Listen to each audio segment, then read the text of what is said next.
लोग मरते हैं। वार गलत रहता ना, बांसुरी बजाने वाला कृष्ण कन्हैया महाभारत होने नहीं देते। कुछ लोग बात से सुनबे नहीं करते, लाद देना ही पड़ता है।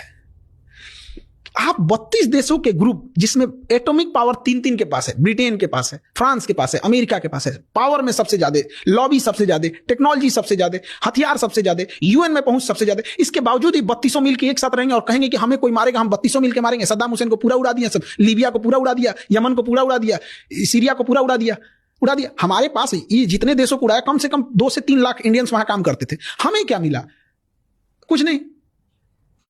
बीच मझधार में छोड़ के अफगानिस्तान को चला गया। अफगानिस्तान में हम लोग के करोड़ों इन्वेस्टमेंट है, सब फंस के रह गए। तो क्या मतलब बनता है आज के डेट में नाटो का? हिम्मत नहीं है किसी देश के पास ये कहने की कि नाटो गलत है। वो अलग बात है, बट गलत तो है ना। पर उनका मेन आइडिया तो ये है ना कि कोई भी एक दूसरा पावरफुल देश हम छोटे छोटे देशों को अलग तरीके से खत्म ना करे, इसलिए हम सब साथ में जुड़ के रहेंगे, क्योंकि हम सब बहुत पास में बहुत छोटे छोटे देश हैं। कौन? यूरोप वाले कहते हैं ऐसा? हाँ, तो मेन मतलब तो इसीलिए तो स्टार्ट हुआ था ना नेटो, कि एक छोटा देश सारे नाटो हुआ था सब कि इसको कंट्रोल करने के लिए। उस समय रसिया बेलगाम था, यूएसएसआर था। तो यूएसएसआर इधर रसिया था। हाँ, तो ये बहुत बड़ा था, ये था छोटे छोटे जब ये खत्म हो गए, जब आप कहें कि भाई हमको रसिया से डर है इसलिए हम ग्रुप बना रहे हैं, रसिया टूट गया, अब ये रहा, बड़े देश तो फिर इसे भी खत्म करो भैया।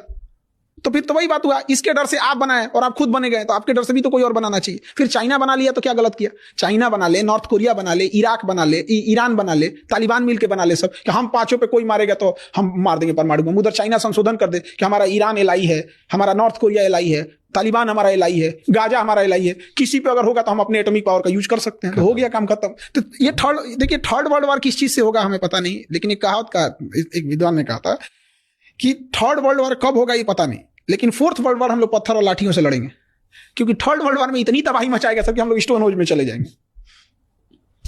लगता है और होगा कि वगैरह नहीं होगा। सब हथियार बेचने वाले कंपनी है, सब अंधेरे का डर दिखा के टॉर्च बेचते हैं।